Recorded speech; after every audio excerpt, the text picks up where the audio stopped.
Purpose of the ClarITea Chat. Our friend Vijay Ramchandran has been researching this subject for 25 years now. And very starkly, it's only 17% of technology projects that achieve the intended business benefits. Now, why does this happen? This happens because IT is more complex than what we think it is. Most functions are at a crossroad of industry and function. Finance for manufacturing, finance for BFSI, HR for manufacturing, HR for BFSI. But we got to know technology for supporting all the functions, right from your HR, finance, manufacturing, maintenance, everything. Anything that you do with technology has a people impact. And that means that you may implement a technology, but will people use it? That's the first dimension. The second dimension is that management of IT is an nascent function. Most of the functions are more than 100 years old. IT is just about 30-year-old management function. Digital transformation, that's just about a 10-year-old function. What that means is that there is not sufficient amount of management science around IT and digital. And whatever is there, it is not fully disseminated. Now, the nature of the industry is that it's a high margin industry. For anything that you want to do, there are a plethora of options. And therefore, there's an intense amount of sales and marketing as well. When you combine that with the asymmetry of talent, you kind of get a clearer picture. 95% plus of technology talent is on the supply side, either with product vendors or with system integrators. And the very small minority is on the enterprise side. When you combine it with intense marketing and sales efforts, you kind of understand why it gets more confusing to select the right technology for yourself. Now, these factors come together, multidimensional complexity, two added dimensions of IT looking after entire enterprise processes, as well as the people impact of technology, IT being just a 30-year-old function, digital being less than a 10-year-old function, very competitive, very high margin industry, and very small minority of talent on the enterprise side. All of these converge together to give you the answer to the equation, 17%. That's where ClarITea Chat comes in. The science of managing IT is not that well disseminated. Therefore, it's still an art. And how do you learn the art? From accomplished artists, which is the CIOs and business leaders. These are informal discussions over a cup of tea, and that's ClarITea Chat for you.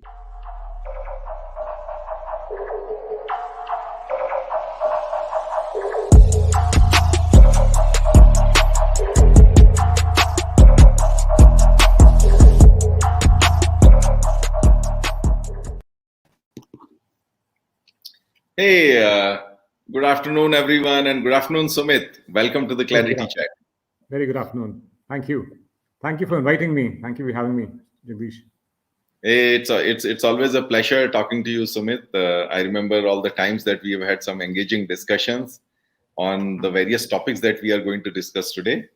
I welcome Sumit to this edition of ClarITea Chat. He is the Chief Growth Officer at KEF Holdings, a role he took over after playing CIO and CTO roles in companies across various industries.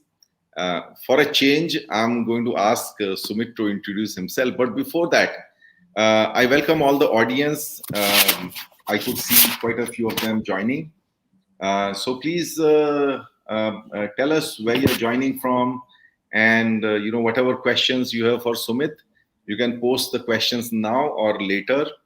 But it will be good to hear where you're joining from. So welcome, Sumit. So Sumit, this is the session where we have the CXOs, founders, IT managers, and technology folks in our audience. All of us have a common agenda, learning the art of finding success with technologies. And from the experience of leaders like you and me. So Sumit, please tell us your career story and tell us, some inflection points or some interesting experiences which have stayed with you and which have made you the leader that you are today. Sure. Thank you. Thanks, Jagdish. Again, I think it's been a very interesting journey all these years. And I would just quickly mention, I mean, I do have 27 years experience across industry sectors and geographies. If I look back, the journey started in '92 after my engineering, when I basically was working in Indal, part of Alcan, Canada, in supply chain, and then moved to Maruti after a year, and was there for 3 years in the export supply chain function. That's the time I realized the importance of mentors, because obviously we all need people to guide you. So I was, my father was in the police, so we kind of, when I changed some 8 schools in 13 years. So I remember one of his, Inspector General of Police, basically was very keen to talk to young people, and he told me then, saying, I keep hearing you want to go for an MBA, but what are you doing about it? You keep on telling me that you want to go for an MBA, you keep telling people around. And that struck, a chord, because I was working some 12 hours, 14 hours a day in Maruti, 6 days a week. And it felt that, yeah, really, I mean, it hit home that you need to start working towards it. And that's how I basically studied for the last, in fact, every day I used to come back. I spent about 2-3 hours every day studying for, IM. And this was, I think, sometime in August. So I had two and a half months to prepare for IMs. And then thankfully, I managed to get through because of, luck and a little bit of hard work. But it was very useful, the timely intervention, of that senior. So I think, to me, that was the first inflection point. And of course, later when I joined Maruti, which had a graduate engineer trainee program, you again learned the importance of dignity of labor, importance of quality, importance of teamwork. That was again something which, I have always carried with me all these years.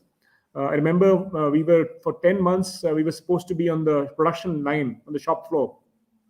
All the engineers, we were all IITians and, top institutes, engineers, to make sure that we are grounded. They got all the engineers to work with the workers on the shop floor for 10 months in different functions and departments. So I remember I was trying to use these lathe guns and trying to get these nuts fixed on the car, and I did not sometimes like it too much. So once there was a Suzuki general manager coming there, and he was, I think, probably the third highest person in the hierarchy in Suzuki, and he was observing the line, and he saw a nut not being properly fastened. He rolled up his sleeves and he basically jumped onto the line and fastened it himself. And to me, that was a lesson that I would never forget: importance of quality, importance of dignity of labor, dignity of labor, understanding how much it's important to value small things.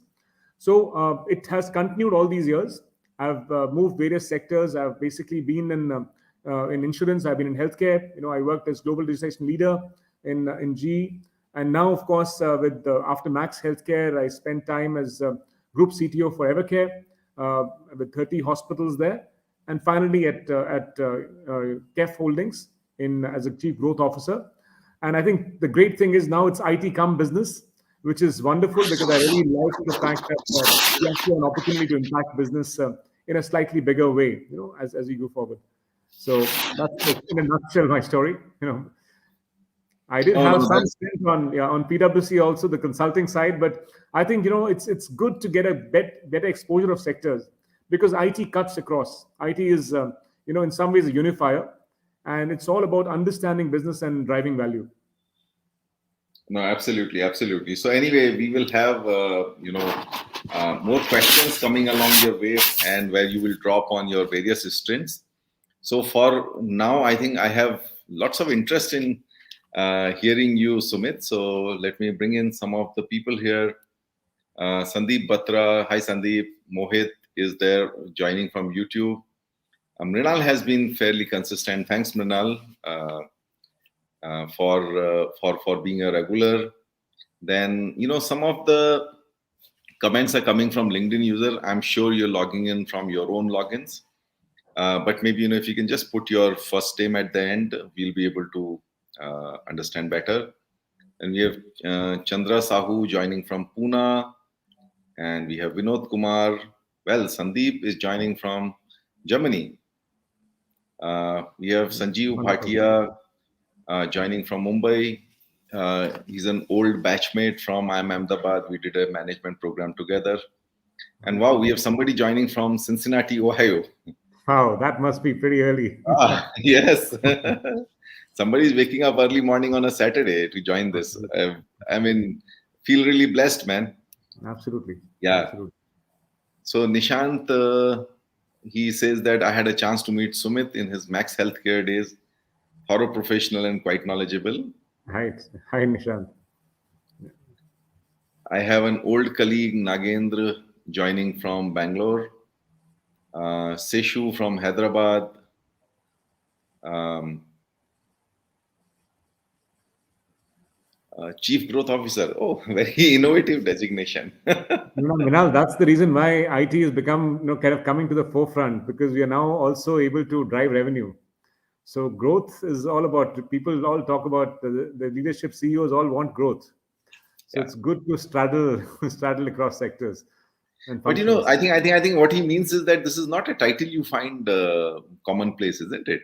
We had this in Max. I think erstwhile, when I was working with the chief growth officer in Max with Rohit Kapoor, he was the chief growth officer there when I was a group, CIO. So it's been there, but it's been not that commonly used. And I think it's important that we start realizing, that we need to, in some Absolutely, ways, absolutely. reduce the silos between functions. Actually help drive common goals for the organization. And here is somebody you should remember. Of course. Hi, Saroj. Long time from Jakarta days. Yeah. Yeah, Saroj was incidentally my neighbor in Bangalore, and Interesting. when I broadcasted that I'm hosting Sumit, and he was like, "Oh, remember me?" I said, "Why don't you join the chat itself?" We played some good badminton together. Yeah, yeah, yeah. He continues playing in Bangalore, and he still gives a fight to youngsters. I played with Wonderful, him. wonderful, wonderful. Yeah, Yeah, we it's have really good. Bhavani joining from Vijayawada. We have Kailash. We have Prakash. Hey Sunil, thanks for joining.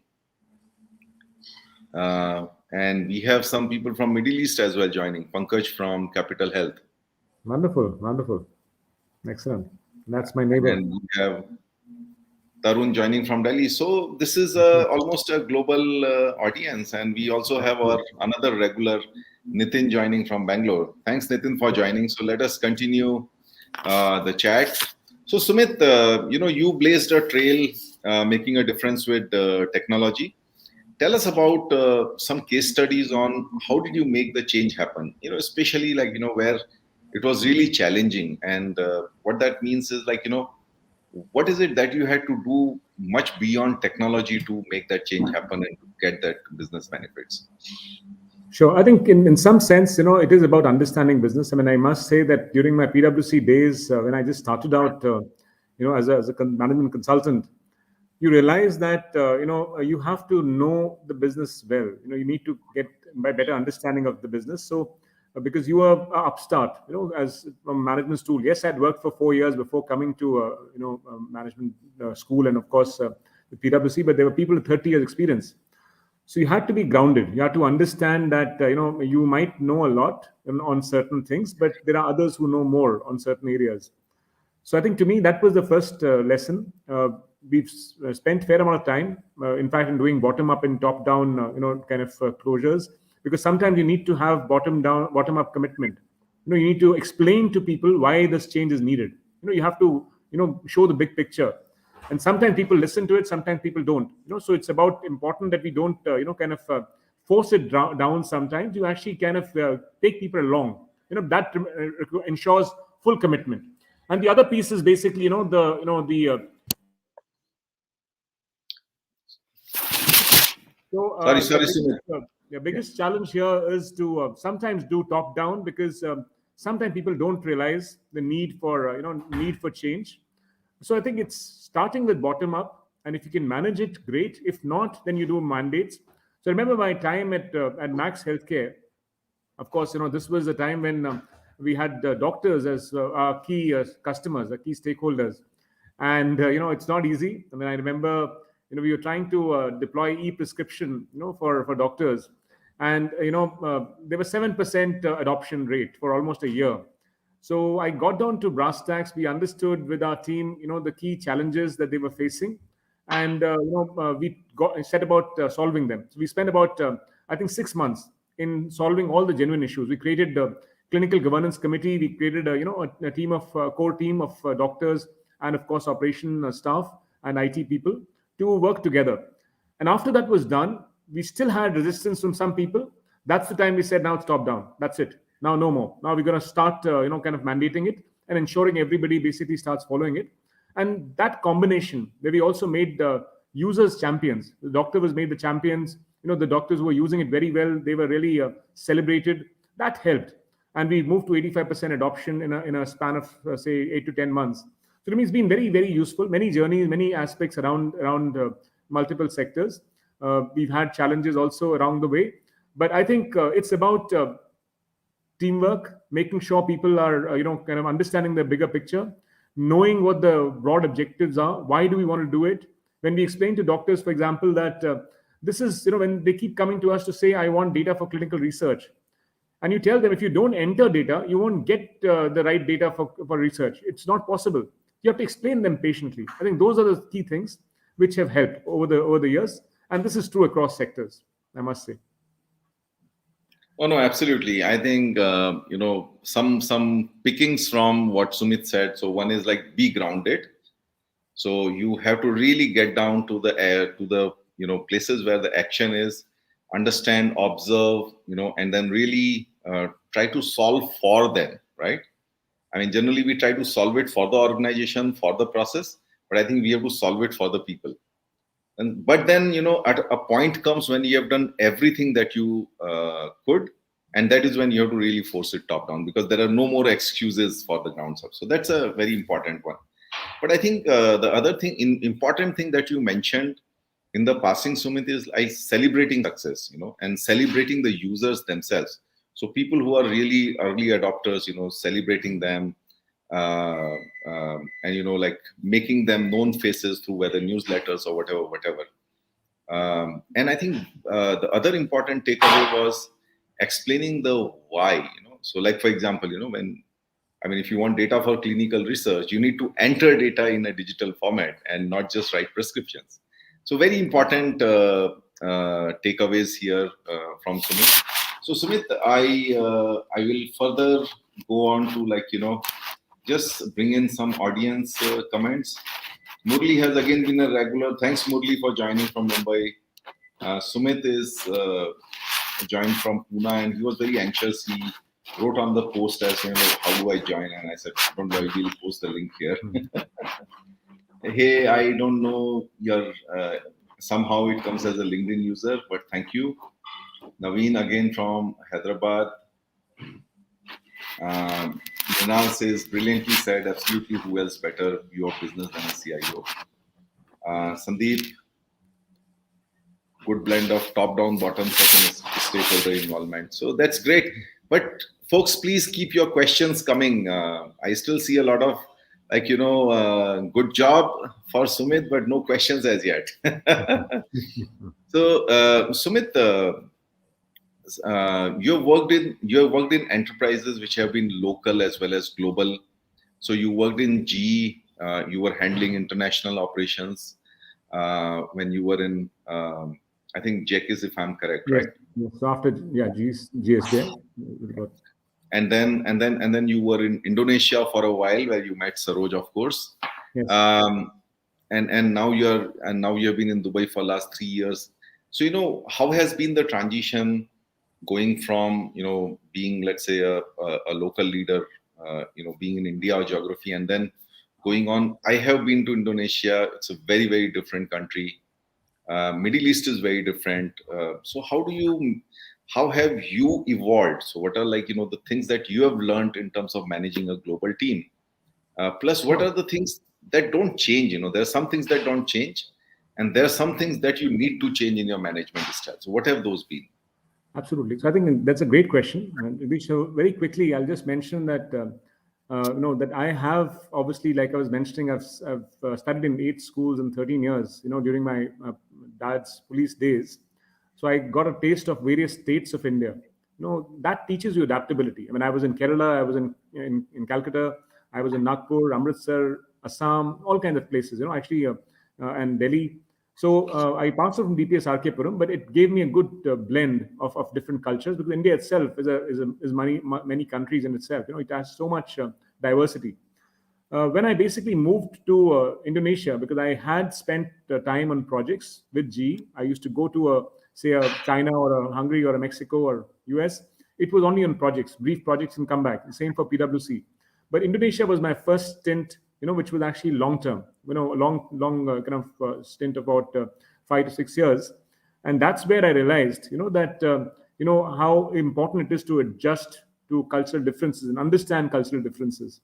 So remember, after maybe about almost 6 months into the role, I was asked by my CEO to lead the Operation Goes English challenge. So a lot of people in operations team, there were 800 people in operations, and IT team was about 50 odd people. So they basically were not very proficient with English. A lot of them people learned Indonesian Bahasa. I myself also learned Bahasa, by the way. But it was important that we upgrade their skills, because there were a lot of international customer expats who they need to speak to, and that confidence would have been very useful. So he asked me, entrusted me the task of leading that Operation Goes English program. And I went about in a typical management style. I kind of got 70 people identified from the 80 people identified from the 800 people we had, and those 80 people basically we chose to get trained in the top English training institute in Jakarta, and then we made them facilitators. So each one person training 10 people. And in typical Indian style, I kind of announced that whoever does the best job of the facilitator will get 1 million rupiah. Now, by the way, 1 million rupiah is 5,000 rupees of India, so it's not that much, but it was pretty interesting. So I kind of announced this, and we went about starting these groups and teams, to start encouraging each other, and it flopped. It flopped badly, and I realized after 3 months that this is not India. This is not the individual celebration, individual achievement that we keep on talking about. I then quickly changed course, and I said, the best team, whoever is the best team, they'll be the one who'll get the award. I'll basically make that as the key yardstick, and it completely transformed. People were helping each other, supporting each other. They were really, really partnering with each other, because that is what the Indonesian culture was. It was teamwork, and it completely changed the way. And I saw amazing transformation, amazing English skills in the whatever period I was there for about a year. We kind of ran this program, outstanding results. So it just gives an example of how important it is to understand those nuances, and it taught me also a lesson. We keep celebrating individual achievements, doesn't help in a very sustainable manner. You need to take the team along. I think that to me was a big lesson.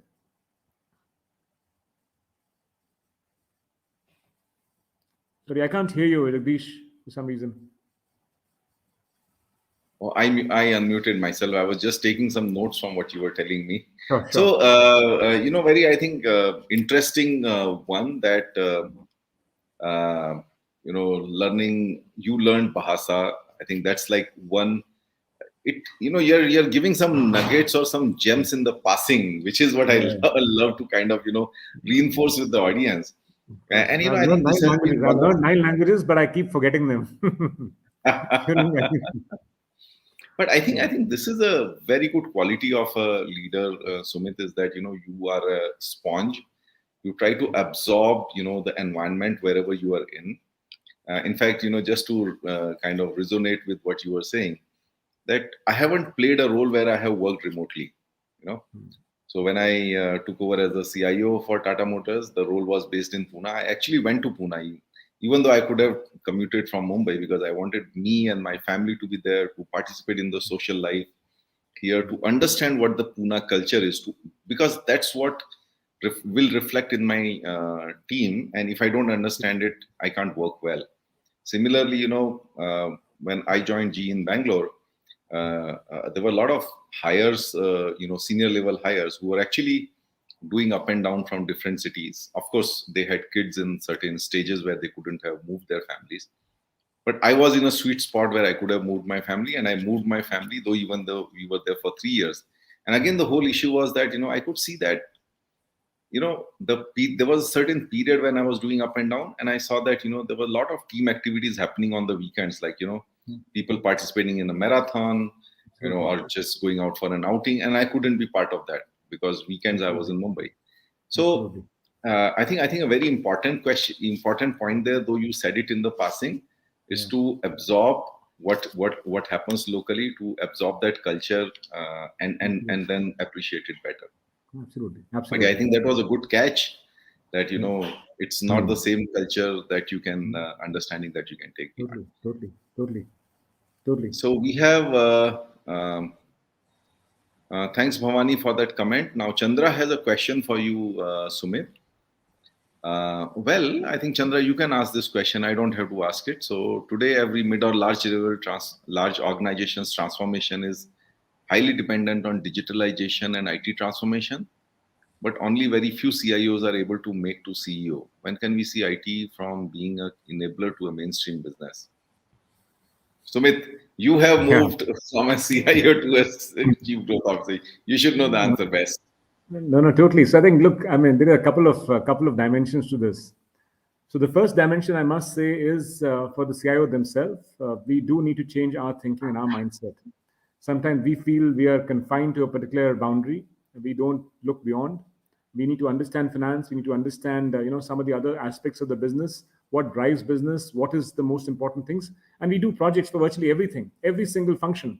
So we are in an absolutely vantage position to make that transition if we are able to speak the language of business. There's no just that understanding that is needed to actually straddle that.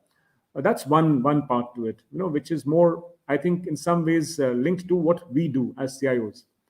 I think the number two aspect is also to some extent linked to organizational maturity and the leadership maturity, which also will change. I think it already is changing. Even COVID has brought about a change. If I must say, that's brought about a change across the environment. I mean, we keep on talking about digital transformation, CIO or CEO bringing about the change, but it is actually COVID, which brought about the change in the last 1 year. What probably many of us spent 5 years trying to drive. So to me, the environment has also, in some ways facilitated this. But the other element also is the kind of people who will become leaders, the Gen Ys, the Gen Zs, who will basically come to the forefront in the next 10 years, 5 to 10 years. They would be digital natives. They would have grown up on technology. For them, technology is not a threat, which it is sometimes, to some leadership team members, it sometimes does seem a threat because they don't understand it. And we don't do a good job in explaining it, as CIOs. That's the other challenge that comes. So to me, that's the other element that will come in. You will have environment changing. You'll have more acceptance from the customers. Like telemedicine has suddenly become, got widespread acceptance. I used to run after doctors to get them to embrace telemedicine in Max Healthcare days. Now the doctors are running after me in Evercare and now, of course, even KEF to try and use teleconsults, telemedicine, telehealth, all these, innovations. So the environment is also going to facilitate that change. The customers are going to demand that change, and we have to be prepared as IT leaders to embrace that change and to talk the language of business. No, I think that's a great point, Sumit.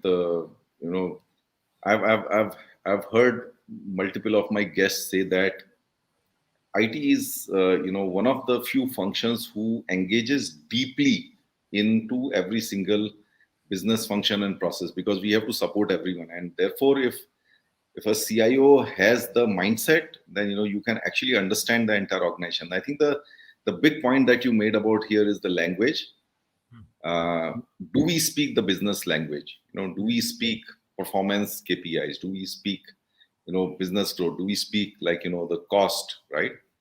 And one of the things I used to say that that a good CIO is like an English channel, right? So the business speaks English, which is like the most of the world. The IT speaks French, and not everyone in IT needs to speak English, but you need some translators, and CIO and the IT leadership need to be that translator who convert French into English. And if you do it well, and as we can see in your case, you have a good chance to a business leadership as well. I'm still learning. Yeah. But I think there's some learnings I picked up. The environment is going to be supportive. The new generation of employees that is coming, which is the Gen Y and Gen Z, they are going to expect a lot more from the CIO. So we need to build that connect. I mean, I sometimes become the CEOs and CIOs of tomorrow. They are going to become the CEOs and CIOs. Absolutely. That's going to absolutely. change. Yeah, So we need to stay relevant. The best thing is that the environment is really supportive. absolutely. So, Absolutely. Sumit, one of my questions was going to be what Bhavani has asked you. So he has, in a way, taken it from me, which was about, uh, you shared some specific things with me in terms of, like how you have built a team and how you have leveraged a team. Yeah, And I think I have always held that a leader is as effective as his or her team.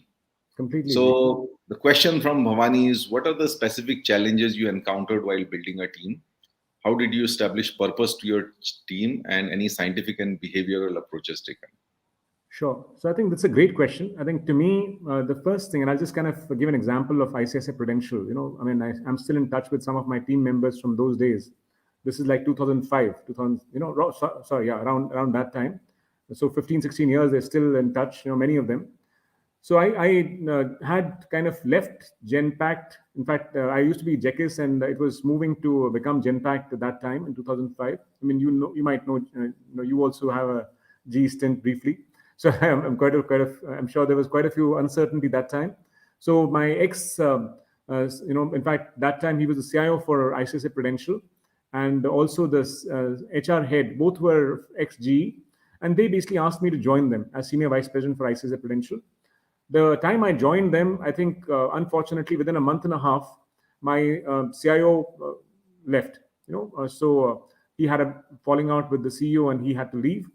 So thankfully, in the 1.5, 2 months I was there, I had built a reasonable rapport with most of the stakeholders, and the CEO decided that I can continue as the interim CIO, and they brought in a senior operations person to help me on the business side. So it was very useful. I mean, we got a good partnership going, and we got some great results, from multiple areas. But it wasn't the easy path. It was quite difficult because we had 40% attrition in the team at that point of time. Every month we had people leaving in IT, especially because they were being abused. They were being kind of targeted that they're not doing a good job. The system, because they were growing, and the systems are not supporting them as much as they wanted. So it was quite a difficult state. A lot of downtimes happening at that time. So I went about understanding first what could be the key metrics. What should we establish as the key metrics, and also after taking care of the critical things, maybe get some breathing time from business, saying, look, give us a few months, let's stabilize the system, and then we can start taking our requests on priority. We can start working on a prioritization steering committee and ensuring these are delivered. But let's set the benchmarks. Let's set the metrics very clearly. So the alignment of the team to those common objectives was very useful. I mean, I remember, after we set these metrics, we also went about training these people. Training, I of course hired a couple of people also, which we needed to add to the team. So you need to do both, upskill the team, and also, maybe hire a few people who are missing, and then create a very well aligned organization. So to me, that helped. I remember I had done my PMP certification in 2002 in G, in GSB. I was one of the first 5 people who got that PMP certification done. So I realized the importance of project management, proper, kind of planning and management. So I got PMP certification initiated for my team in ICICI Prudential. We had about 90 members in the team. So we got a very, very experienced PMP trainer to help drive this. And I personally kind of invested time in every single person. So we had about 50 people who underwent this training in different 2 or 3 batches. And each of them, we assigned a project after those 3, 4 days of training. We assigned a project saying, you're supposed to do this project. Let's prepare a charter. Let's prepare the objectives. Let's get the team together, and we will help you in whatever way possible. So I actively, kind of facilitated that. And of course, in 3 months, they were supposed to report out with some facilitation and guidance from many of us in the team. So to me, that was very powerful because they realized that we are investing in their growth, investing in their learning. We actually were spending time to really, kind of build that team and take them to the next level. I think that common purpose, that common agenda, and again, no, in some sense, they did feel that no, I'm genuinely, interested in their growth, helped us. So we actually grew from 1 million policies in ICICI Prudential back in 2005 to 8 million policies in a span of 4 years, and he became the number one private sector life insurance player by a distance, in those times. So multiple, advantages that came through, And I think ultimately it was about alignment to objectives, getting people aligned, investing in their learning and growth, partnering with them, helping them in whatever way possible. And that genuine concern, that genuine interest ultimately helps build, bridge those boundaries and create a very well aligned, very high performing team. No, I think that's a great. I would say sharing, Sumit. But before you go, before even you did that, I'm assuming, and this like my observation, the way you spoke about it is that like your own connection with the team, right? I think you understood what kind of pressures they are going through. You understood what kind of skill gaps they have. I'm sure some of them would have told you that, listen, I wish I had a PMP training, right? Absolutely, absolutely, they did, and I think you're right. And I think the good thing was to understand their strengths and weaknesses. What should we be building on, and also what areas they probably will be most successful in. So that was also very important. So I did find some people very good on back-end support roles, some people very good maybe in design and creative roles. So aligning that team, in that sense to the strengths, because sometimes you only need one strong area, to be very successful. Really strong area. So you kind of marry the people to the right roles, and that also helps, and then align them to the right metrics. I remember in Jakarta also, I guess when I went there, we had a help desk that was being abused by everybody. Everybody I spoke to, all the CFO, CHRO, COO, everybody told me IT doesn't pick up the phone, and they didn't know that this is basically a problem, because we did not have many people. We had two people supporting, IT help desk for a team of about 1,000 people. So we outsourced the function, and we gave the two people charge for certain roles, saying you are going to take care of the turnaround time for any request. You're going to solve an urgent request within 15 minutes. You're going to solve a big request maybe in say 2 hours, but urgent request within 15 minutes, and respond within 5 minutes. Now these little things, because they had a team which could support them, helped them. So this same IT guy became the employee of the year, because he was so celebrated, because he started responding in a defined metric, saying 15 minutes is what I need to ensure closure happens. That was amazing. He was the same guy who was being abused. In a span of 6 months, he became the employee of the year. So to me, it is about alignment, understanding what we need to do from a management perspective. So we brought in an outsourced team, from IBM. We helped them get the metrics together, and that helped. So I think to me, understanding strengths, understanding the management perspective, what is the challenges that are there, and then partnering with them, kind of helping them along on the journey is very important.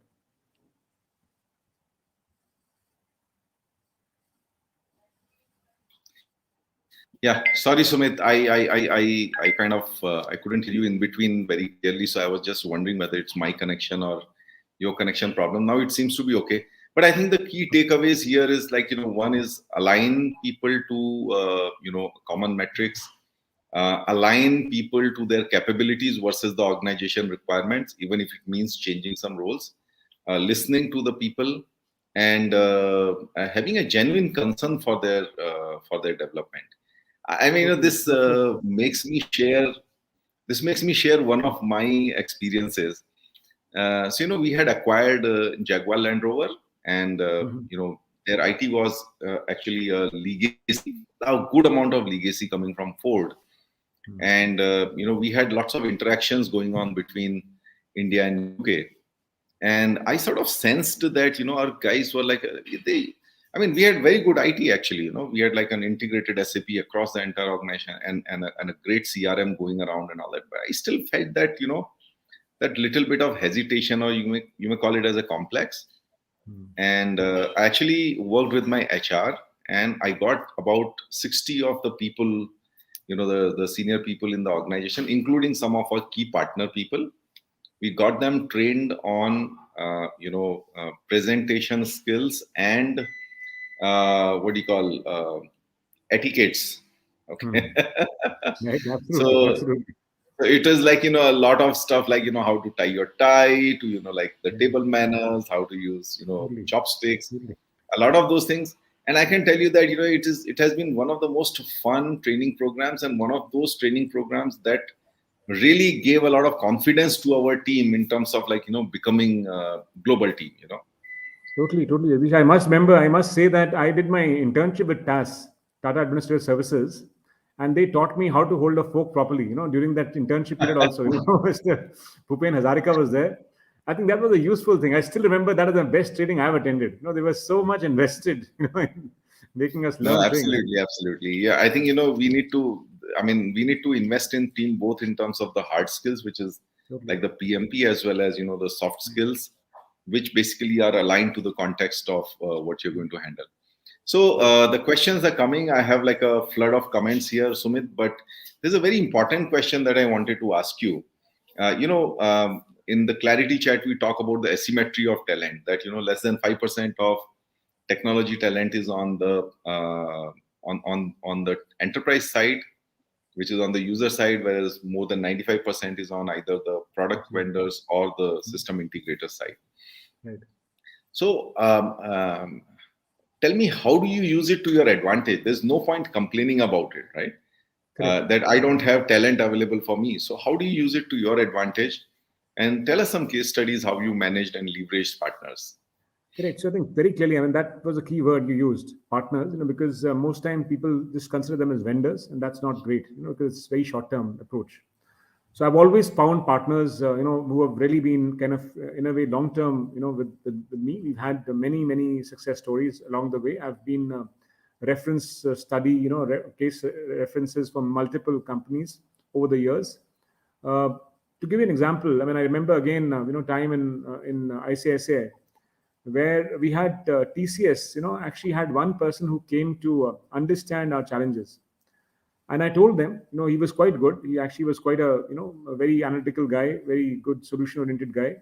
And I told TCS, I want him to be based here as a pre-sales consultant from your side. I'm not going to be charged for it. I want him to be based here.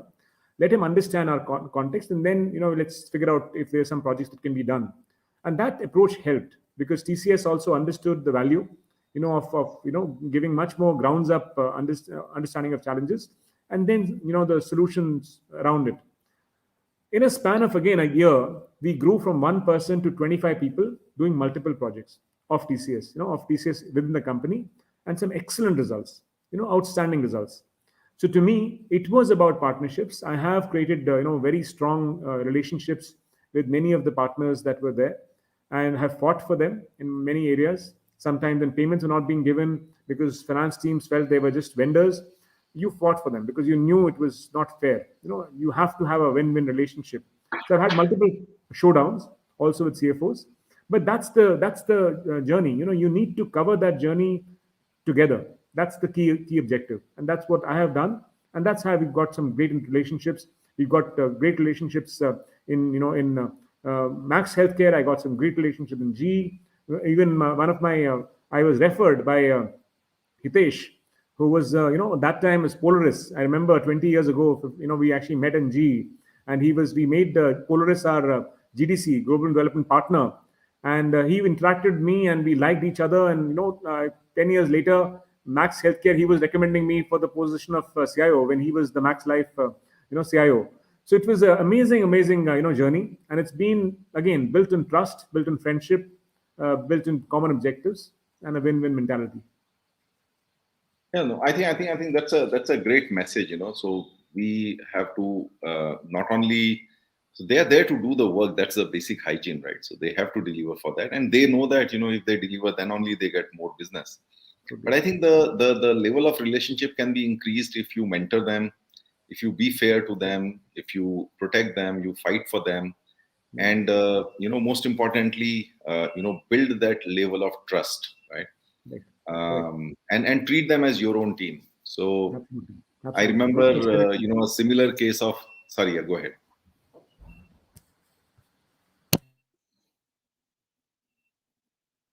No, I think you're on mute, Sumit.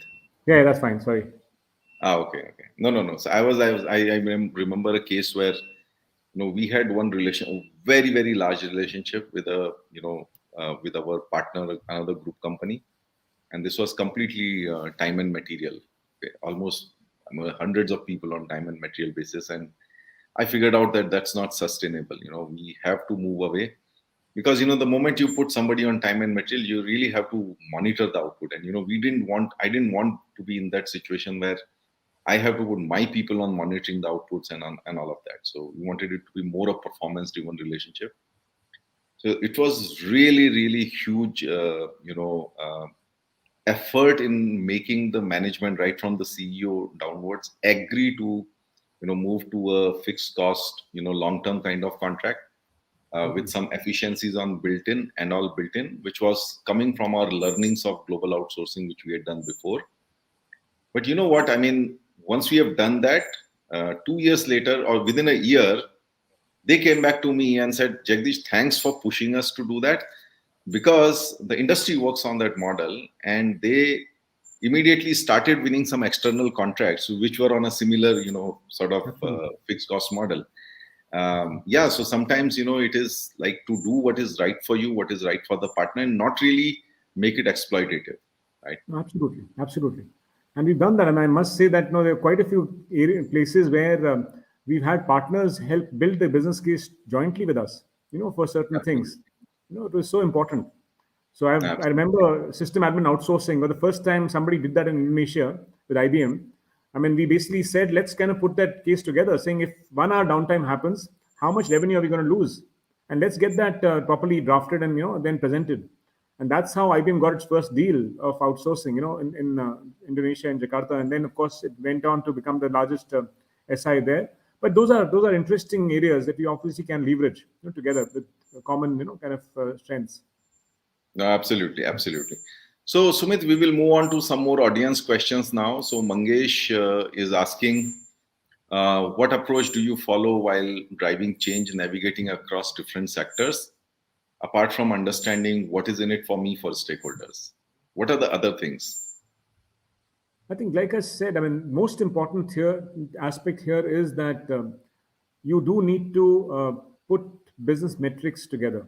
You have to be able to say this is the ROI that we'll get from this change, and even when we actually have the business case built up, you have to spend time to listen. You have to understand the challenges, and then relate to how those challenges will be addressed with the new change which is being brought about.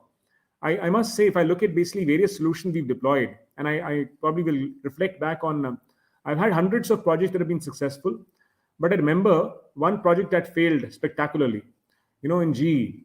So I had this, this project of GIS. We were doing geographic information systems. In those times, we had 35 crores of money being spent on logistics management for transporting employees in GE in Jekis to their homes, in Gurgaon. So they had to be sent to Noida, to CP. Some of you probably from Delhi will realize and understand that there were people going all over, NCR mostly. And we were spending 35 crores per month, per year on this. And I realized that this is something we can easily solve, by having a proper geographic information system, because we had Qualis going, one person being transported on the Qualis, rather than 8 people capacity. So you felt that you could actually combine, a person who could probably sit together. We could have 4 or 5 people sitting in the same route. Yes, there'll be 4 or 5, maybe 2 minutes additional, time spent by one person, but that will be in the interest of the organization. So we're very confident, and we put this together. I said, I'll save 30% of your logistics cost. I was the global digitalization leader for enabling functions. I said, this is very easy. I'll show them the big win. And we put this together. Now, unfortunately, at that time, Google Maps was about 95%, 96% accurate. I don't think it was really that accurate as we see today. So it was probably a little ahead of its time. And we did not spend the time to educate the routing managers, the logistics supervisors, the routing workers, the guys who are supposed to create these route charts, and kind of they publish that charts and on the billboards. We did not spend time to educate them and invest in them to say, look, you will be actually deployed on more value-added jobs, not just putting a name and a vehicle number in this. And they made sure the program failed. Those 3-4% routes that were wrong, they leveraged that. Of course, the employees also, they had a bit of a problem because they were spending 2 minutes more and getting down in some of those places, because a person who's going to Connaught Place, if he's also having somebody from Noida, they will be who is going to Noida will have 2 minutes more spent when he drops somebody in CP before he goes there. So there was a bit of challenge that was there, and with the team, if we had invested time, if we'd spent time with those routing managers, routing coordinators, and told them, we will deploy, we'll retrain, we'll reskill, we'll upskill, and put you in excellent roles, better roles than what you're doing today, it would have helped, because they purposely derailed the program, and it was our fault. We really did not understand the drivers, the change drivers. That is a lesson I've learned over many years. You have to realize how it impacts people. How does that change impact people? How can you address those challenges, those concerns, and bring on those initiatives or improvements which could address those challenges to a fair extent? When it's for a larger interest of the organization, sometimes you have to mandate, but many times it's about just explaining patiently, to the people why this is needed and what would be the kind of, as you rightly mentioned, what's in it for me. But sometimes it's also the larger purpose. It's not only about what's in it for me, it's also the shared goals. If you enter two more fields in that ERP system, you will get a report that is excellent. You will get management insights that will really drive down productivity, performance bonuses, everything. So you have to basically start connecting to the larger picture. Jagdish, you're mute, I believe. Yes. Yeah, I think really some good lessons here. I think it's beyond what is in it for me, Mangesh, is communicating what is in it for me, right? And what is in it for the organization, which is the shared goals. Totally. Um, Totally. and sometimes these are not really spoken, but you have to somewhere understand where the power equations are getting destabilized. I think which is what happened in this case, right? People get a little insecure about their roles, so you also have to plan ahead in terms of what these people are going to do. Gives me a similar example from my own experience, Sumit. I've shared it once before that when we were deploying this CRM for Tata Motors, every dealership had an IT guy who had developed the local system. Okay, he was like the mother and father of that system, which were running well at the dealership. So why would they throw away that system and come to a web-based Siebel system of Tata Motors? And we said they are going to be the biggest saboteurs of the system, and then we started brainstorming it, and what we came up ultimately, we turned adversaries into advocates.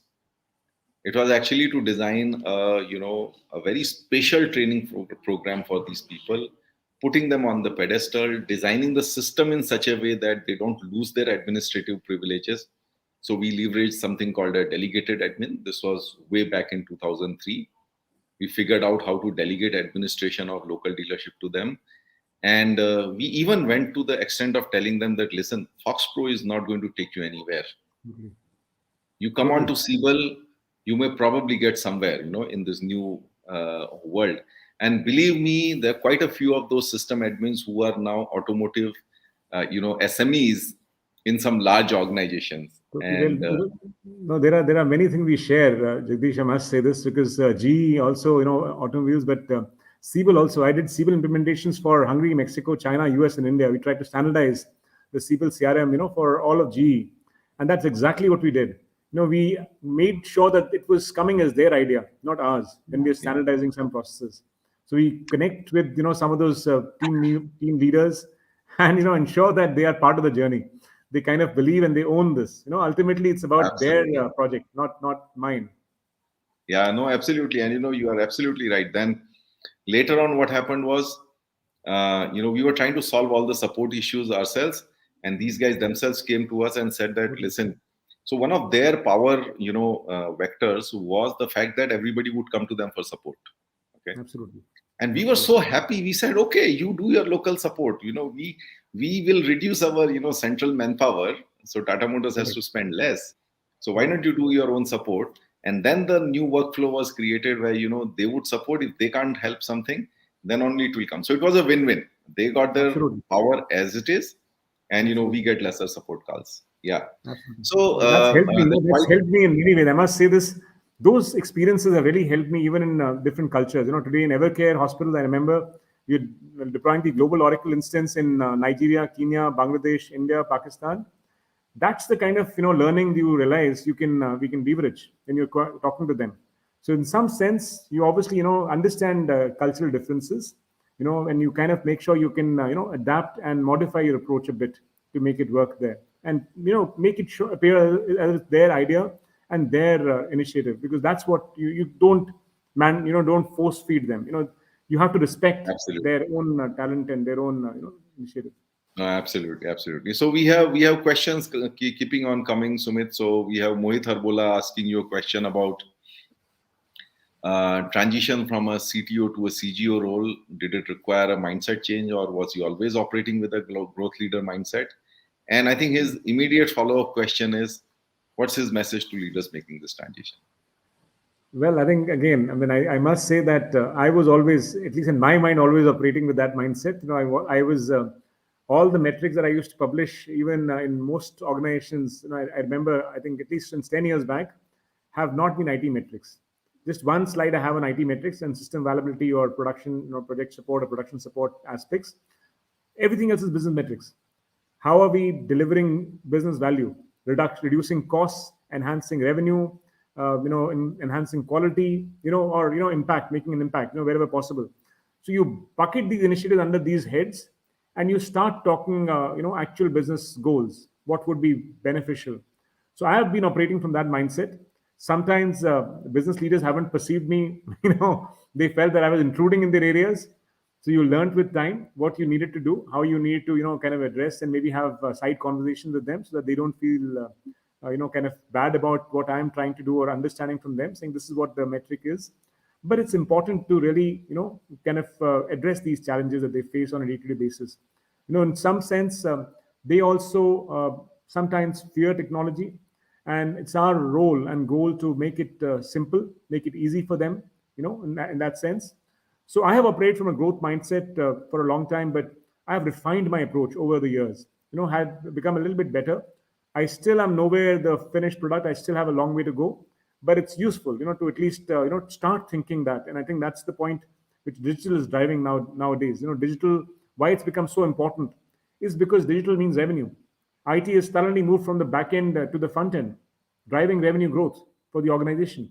And yes, it's 10 years old, as Jagdish very rightly mentioned. It's just 10 years old. People don't understand.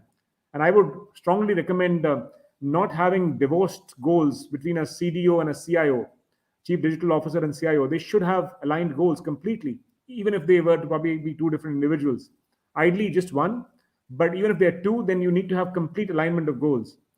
And that's what CIOs need to kind of always keep in mind, that you are working for the organization. You don't need a Mercedes when you can manage with maybe a Honda, or maybe a Toyota Camry or whatever. You don't need a Mercedes sometimes. So make sure Absolutely. the technology is not for technology's sake. Technology is done for business purpose. That's the key message. No, absolutely, absolutely. And the next question is somewhat similar. Now, since Seshu has asked me that, can you please tell us how we can change the IT function label in manufacturing industry from a supporting function to revenue saving or generating function in current era? So I'll take what Sumit said forward in my response. It's exactly that. There are only business KPIs.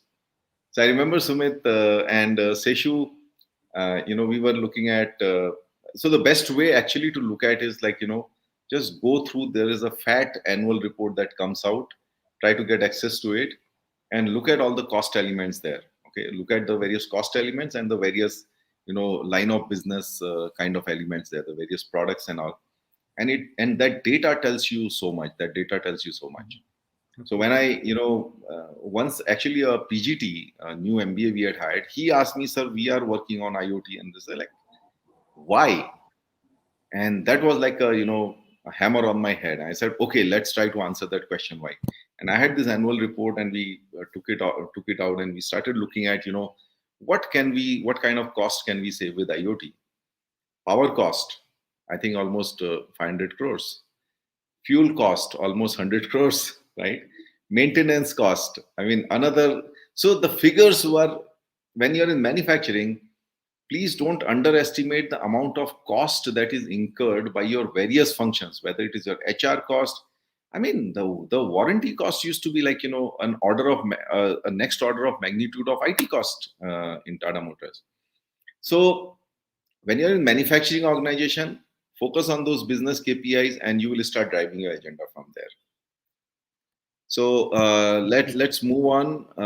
Vinod, he says data should be the pure blood of enterprise and establish a single truth. Yes, that's what. Absolutely. Data is a new That's currency. what Vinod Data said. is a new oil. Yes, yes. And yeah, Saroj agrees with your observation about Indonesia. Of course. And then we Teamwork. have Pawan, which is people role is very important for growth of organization.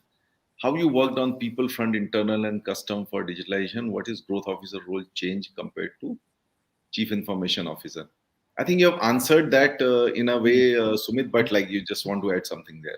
Well, just the fact that you basically are now much more business oriented, which is what all CIOs should be. So just becoming a little bit more business oriented and understand the value that IT can, or for that matter, anything can drive, and marriage of people, process, and technology. So in some sense, you own the process also, besides just the technology part, and also put the right people in charge, for certain things that will help drive revenue growth. Sure. So Vinod, your BTech batchmate and schoolmate. Thanks, Vinod. Thank you. Good to see you here. Oh yeah, yeah, yeah. Yeah, Vinod. Thanks for that. Thanks for that memory. Krishna from Eftronics, absorbing local culture. A comment from Sumit here. I'm just looking for questions from the stream of comments we have here. Prashant from UAE. Is he in your team, Sumit? No, not really. Not. Okay, okay.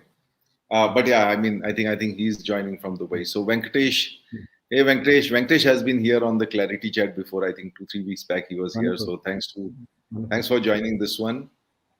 Then we have Praveen asking a question: how CIO can get a seat on the table with business leaders? Should CIO also look at business operations?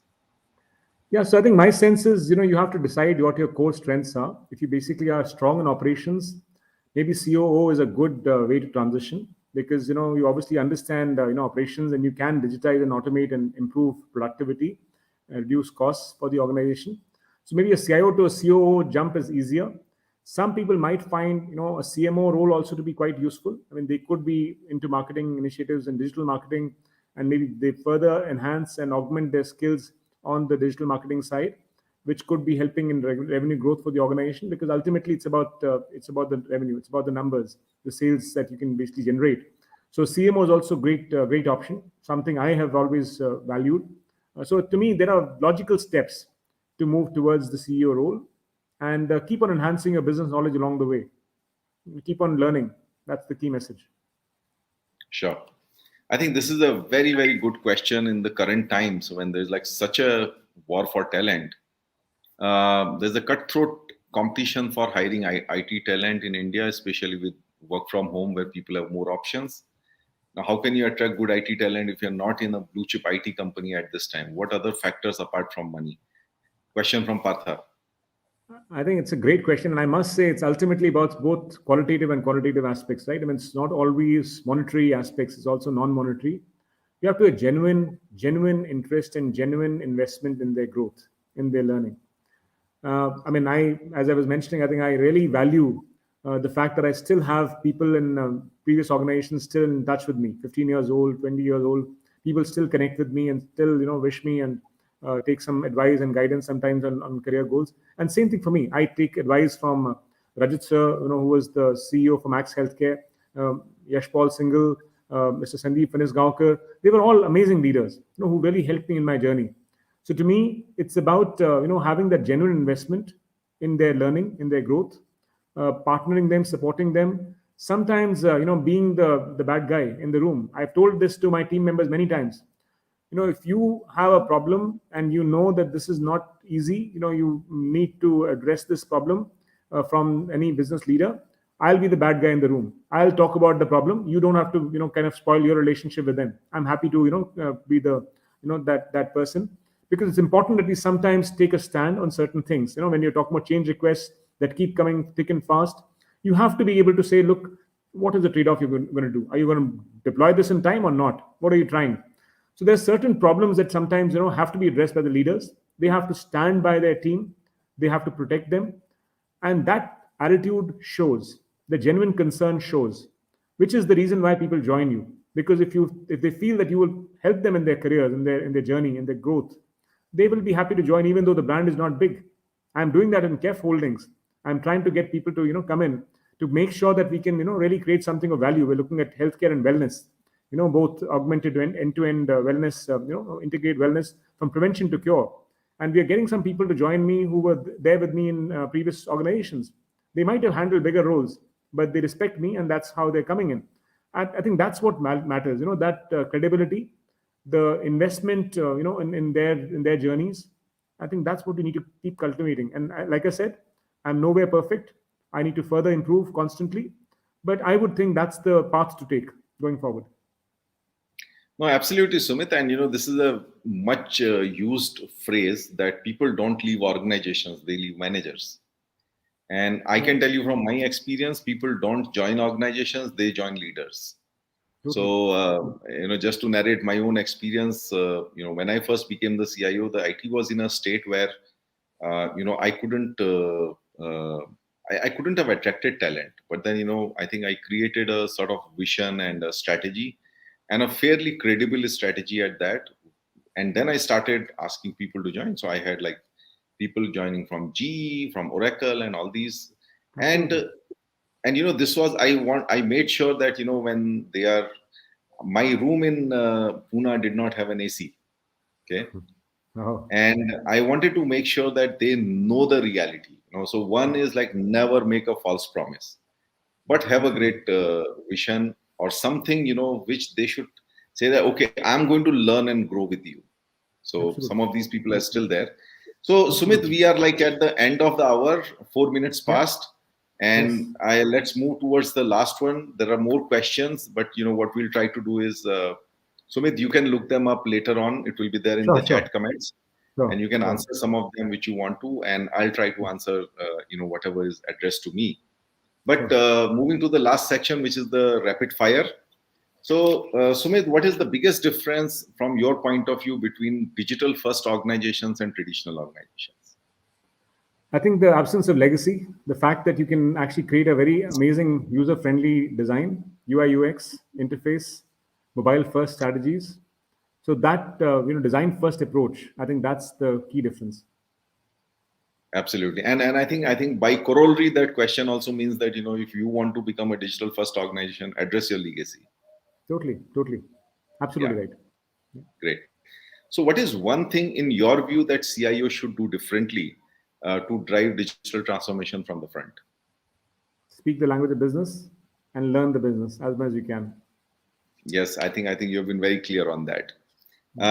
What's the biggest support CIO should ask CEOs for? Patience, a little bit of time. Sometimes IT projects take a little time, so let's not hurry up things. Let's give it a little time. Let's give time some time. You nailed it. I mean, it's always that the CEOs are so much driven by the quarter and the next quarter, and I think they want to do the same thing with IT. You tell them, please hold back. That's a amazing answer, Sumit. So, what's the biggest blocker amongst CXOs that CIO should manage? I think in some sense, I would just say we need to be able to kind of understand, and I think that's where the silos come in. Sometimes the departmental function and the goals. So it's important that CIOs create a common agenda for the organization, help facilitate, along with the other CXOs, create a common agenda, common set of metrics of shared goals. Because these shared goals, automatically you'll get much better alignment, much better performance. I mean, we see that in startups today, the unicorns. If you're able to align to shared goals, a lot of these, agendas, a lot of these different, kind of priorities, get some submerged. So finance has its own agenda, legal has its own, priorities, IT has its own priorities, operation does something else. That can go away if you're able to put those shared goals together. Yeah, and I think I just want to add to that. In fact, I covered it in one of my solo ClarITea chats. Is never be a party in partisan politics. Absolutely. Because the moment you start taking political sides, you lose trust of the rest of the people. And as IT, you are supposed to be, sort of Neutral. fair and impartial to everyone, because you are going to serve everyone. And Absolutely. therefore, you are like the Election Commission of India, right? You cannot be Mhm. partisan to anyone. And so you have to basically, and this is what you exactly said in other terms, that create a shared agenda and Yeah, don't go by departmental agendas. absolutely. Good one, Absolutely. Sumit. And now we have, lots of business leaders who attend and who watch these ClarITea chats. They are also anxious that, how, as business leaders, what should they do differently for making their functions more digital, for making their businesses more digital. So, what should they do differently? I must say, change is coming. And we see this with COVID. We see the way the environment is changing. It's not a question of if; it's a question of when. I would just say, embrace change. Don't fight it. Embrace it, and that is what would help you in your career. It will help you with help the organization. So that's the only message I would give. Okay, no, that's great. Yeah, and the last one before we end, any question you want to ask me? I've been asking you questions. Yeah. So just one question: how has the transition been? From board member and CIO of Tata Motors and others to ClarITea and consulting. So if you could expand on that. Oh, no, no, it's not easy, So I have heard people say that the salary is the biggest opium. Okay. And I've felt it. I have gone through it. I have sort of tried to de-addict myself from it. But I think, the biggest thing that hits you the moment you decide to come out of a corporate role is the fact that you stop receiving a salary. So before you can even think of, like, what do I do next, or where do I create a niche, the first thing is that, okay, how to meet the next month's bill. So one of the things that I did take some advice before coming out in terms of, what are the protective measures I need to take. So one of them was get rid of the EMIs. So Hmm. Hmm. Right. so that was Right. a good advice I got. I think beyond that, it's been a lot of learning. It is actually chalk and cheese being in a salaried executive role with, like, hundreds of people reporting to you, and then coming out and being on your own, from the CEO to the peon. Um, it's very different, and therefore, like, this is a big learning. It has been a big learning for me. I have been fortunate to have had the wisdom to get some coaches to help me. So I've had a couple of coaches over the last 2 years who have really helped me navigate, into this new role of being on my own, being a CEO of my own life, and, like, create some sort of a presence, get rid of my mind blocks. So a lot of things were actually mind blocks. I mean, just to come to, your question about ClarITea Chat. I mean, I hesitated, in doing small things, like, for example, any coach I talk to, they would say that, Jagdish, you have done so much, why don't you share it on LinkedIn? Why don't you share it in a big way? And I had my mind blocks and hesitations. But, right in the beginning, you gave one advice, from your mentor, I think your father, that, you have been talking about doing an MBA. Why don't you do an MBA? Right? I think that is one big thing I learned, that you have to do it. Don't think about success or failure. Just go ahead and do it. Experiment. Some things will work, some things will not work. So, I started building a presence on LinkedIn, sharing whatever I had learned, first with text posts. They started giving me some confidence as people engaged on it. Then I started doing video posts. And then I applied for the LinkedIn Live, and I got it, like, in quick time, very fast. And then I sat on it for the next 3-4 months. I was Awesome. like, going live on, on a streaming platform. It's like such a big, peak to scale. Yeah. And then it so happened that, if you don't go live within 90 days, your, that license or whatever, your approval may get cancelled. So I was just testing whether, I still can go live or not. And I went live as a test. And what happens when you go live is, your followers get a notification. And suddenly I had like 20 people join that chat, and they're starting to ask me questions. And thankfully, we had prepared for that contingency. And that 5-minute test went on for 37 minutes. And that Wow. gave me the confidence that, what, this is something, okay, I can handle this. And Wow. then, with the support of, Time pressure helps. That time pressure. absolutely, absolutely, absolutely. But then, like, I think then came the support from, my fellow CIOs like you and on all the people who have been here before, Venkatesh, Vijay Sethi, Manish, and all these guys. And they said that, yes, this is a good agenda to, sort of share our knowledge on. It's a new field, not so much of knowledge around there. So let's do that. And that has kind of kept us on. We have had some cancellations in between. So that is the time I went solo on picking up a topic in IT management. And I think that hasn't gone bad either. So yes, it's Great been a, going. I it's must say, it's been, great going. oh yeah, yeah, Please, yeah. please. But I must say that, every time it has been, just do something, just take some action, experiment and learn from it.